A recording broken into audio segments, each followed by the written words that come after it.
이목사TV의 이경목입니다. 6.25를 승리로 이끈 구국의 영웅 백선엽 장군이 돌아가셨습니다.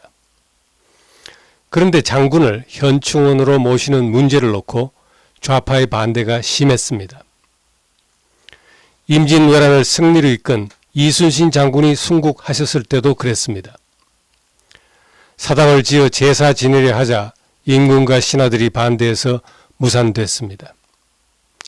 구국의 영웅을 푸대접하는 한국인의 유전자는 예나 지금이나 같습니다. 무엇보다 백선엽 장군을 친일파로 몰아붙이는 작태가 도를 넘고 있습니다. 친일파 문제에 대한 국민들의 올바른 인식이 그 어느 때보다 절실한 상황입니다. 성경에 나오는 식민지 시대의 유대인 역사를 살펴보겠습니다. 우리 일제시대와 상황이 비슷한 것으로 유대인의 바빌론 포로 시대가 있습니다. 예루살렘 함락으로 유대 땅은 바빌론 식민지가 됐고 백성은 포로로 끌려갔습니다. 포로로 끌려갔다고 해서 밤낮 채찍에 얻어맞고 살았던 것은 아닙니다. 포로 중에는 바빌론 황제를 보필하는 고위 공직자가 된 사람들도 있었습니다. 대표적인 인물이 다니엘입니다. 다니엘은 바빌론의 느부갓네살 왕의 신임을 얻어 가장 총애하는 신하가 되었고 페르시아 제국의 고레스 대왕에 이르기까지 제국의 최고 공직자로 활약했습니다. 다니엘뿐만 아니라 바빌론과 페르시아에서 고위 공직자가 된 유대인은 많습니다. 느헤미야, 에스라, 모르드게 그리고 왕비의 자리에까지 오른 에스더가 있습니다. 하지만 유대인은 바빌론에서 출시한 이들을 친바빌론파라 부르며 욕하지 않습니다. 오히려 이들이 반역자가 아니라 유대인의 자긍심을 높여준 영웅이라고 칭송합니다. 백선엽 장군을 친일파로 매도하는 우리와는 사뭇 다른 인식을 보여주고 있습니다. 논란이 되고 있는 친일파는 크게 두 부류로 나뉩니다. 진짜 친일파와 생활형 친일파입니다. 진짜 친일파는 조선의 마지막 임금인 고종과 조정 대신들입니다. 조선은 다른 나라와 전쟁을 해서 망한 나라가 아닙니다. 500년 동안 쌓인 적폐로 인해 스스로 무너져 내렸고 임금과 대신들이 합작해서 돈 받고 나라를 외국에 팔아 넘김으로써 끝이 난 것입니다. 물론 망국 직전까지 어떻게든 버텨보려고 안간힘을 쓰기는 했지만 20세기 초에 전 세계에서 가장 낙후된 나라를 이렇게 세우기에는 역부족이었습니다. 고종은 더 이상 버틸 힘이 없게 되자 일본에게 나라를 팔기로 결심하고 이완용을 불러 이왕 이렇게 되었으니 돈이라도 두둑히 챙겨오라고 명령합니다. 명령을 받은 이완용은 일본 정부와 협상해서 어마어마한 은사금을 받아냈습니다. 친일파의 두목은 고종이고 극악군 노릇을 한 이완용이 부두목이었습니다.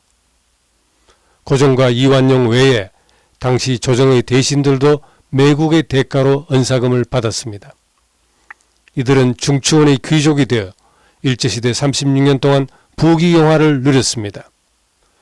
중추원 귀족의 대표적인 인물이 민주당 대표였던 홍영표의 할아버지 홍종철입니다. 진짜 친일파는 고종과 왕실, 종친, 그리고 중추원 귀족 76명 등 약 200여 명입니다.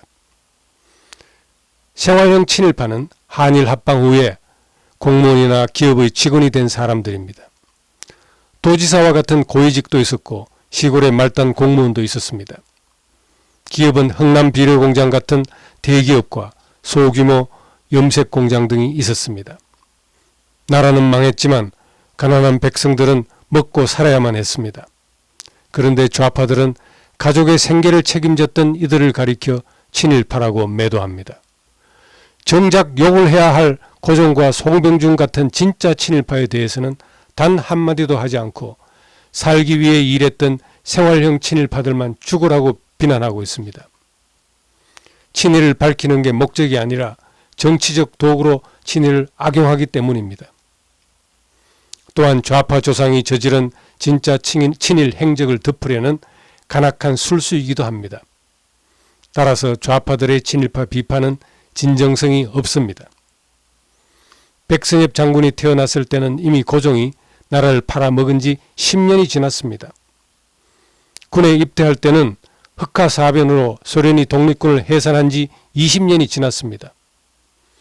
백 장군이 독립군을 토벌했다고 하는데 없는 독립군을 무슨 수로 토벌합니까? 독립지사를 고문한 대가로 호의호식한 진짜 친일파의 후손들이 구국의 영웅이 마지막 가시는 길에 죄를 뿌리고 있습니다. 침략자 바빌론을 위해 최고 공직자로 일한 다니엘을 영웅으로 받드는 유대인이 있는가 하면 있지도 않은 독립군을 토벌했다고 구국의 영웅에게 누명을 씌우는 한국인이 있습니다. 참으로 악한 심성을 가진 민족입니다. 예수께서 말씀하시기를 독사의 자식들아 너희가 악한데 어떻게 선한 말을 할 수 있겠느냐. 선한 사람은 마음속에 쌓인 선으로 선한 말을 한다. 이렇게 말했습니다. 더 악해지기 전에 온 나라가 회개하고 선한 민족이 다 되시기를 간절히 기도합니다. 끝까지 시청해 주셔서 감사합니다.